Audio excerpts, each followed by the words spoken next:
Started the engine, here we go, and as you can see the tyre pressure monitoring system TPMS, that's still on. That's the yellow little indicator there on the dash, and as it happened right in the middle of the thread we had a no name, no screw. It was a big bolt, size 7, and I've tried taking it out. I could hear the air hissing away, so obviously it went straight through, so I needed to get in touch with our garage, local garage. There we go.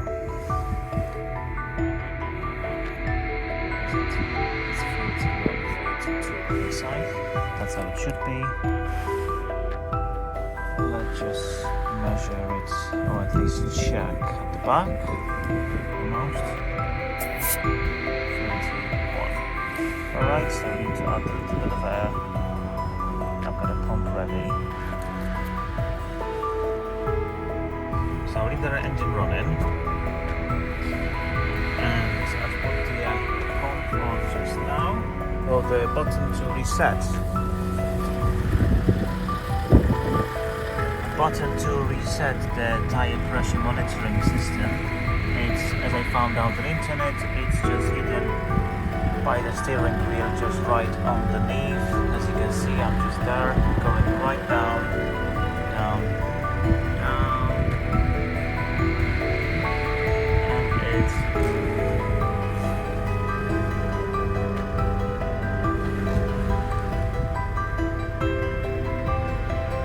there. You can see it now.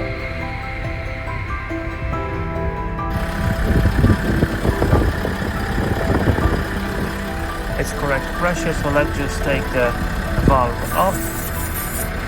Just a little bit of air will escape, but that's fine, don't worry about it.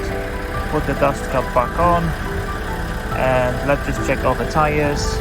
And obviously, if it is all correct pressure, we can try to press that button to set the accurate tire pressure. Take a reading, store it, record it, and hopefully the light will go off. We'll see. So we need slightly more, don't we?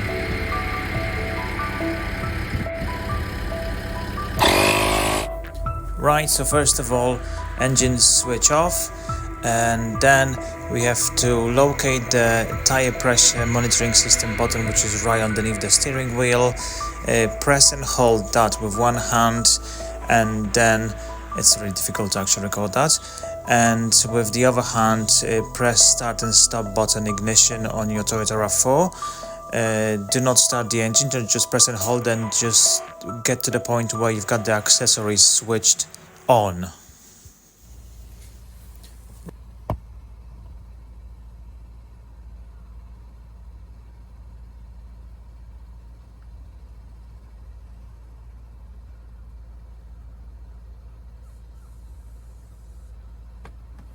There we go.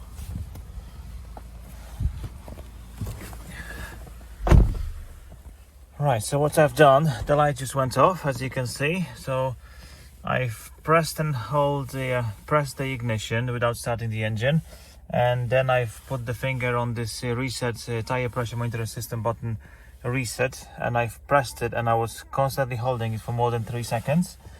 And the light for the tire pressure monitoring system on the dashboard just blinked 3 times, and it's gone off. So now I think I'm supposed to switch off the ignition altogether, like so, and now I should start it again.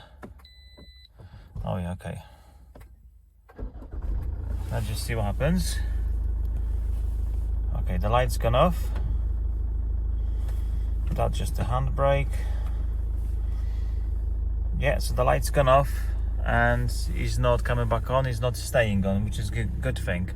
Right, do it again, just to make sure. Power on.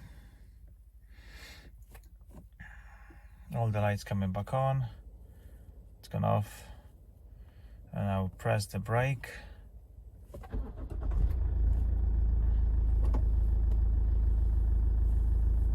Brilliant. So if you are struggling as well with yours, after puncture, after repair, after tire change, making sure the tire pressure is correct and there's no damage to the tires itself. You could do that as well, and the light, annoying light from the dashboard would be gone and it would be not showing, which is really annoying.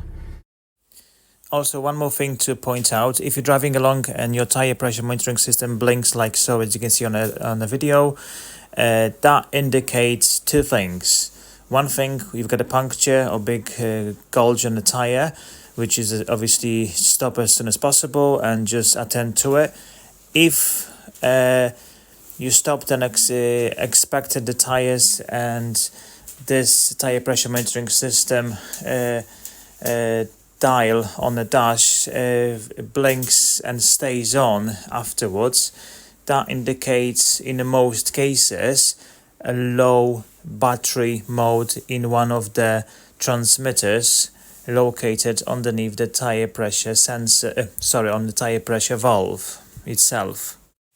And if that's the case, when the tire pressure monitoring system, one of the transmitters, it's low on battery, you will be driving along, or initially starting the car, the tire pressure monitoring system light goes off on the dash, and later after 2, 5, 10, 20 miles, depending, and really unrealistically, no idea when it might come on, it will be just flashing, blinking like it was before I was showing you on the video, and later it would just stay permanently on the dash. Sometimes you would just slow down, sometimes you would speed up, sometimes you would just slow down to like driving in town and park and stop, switch off the engine and turn it back on, and the lights will stay on, and sometimes the light will just stays off.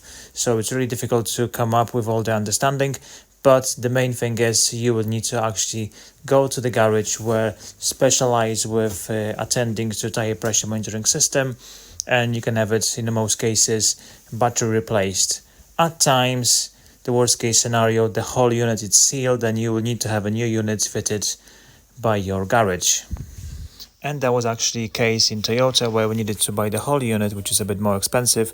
And obviously later, once you've got the new unit, you need to have it reprogrammed with a transmitter located under your bonnet. Otherwise the system wouldn't work and it would still sending the errors. Thank you for listening.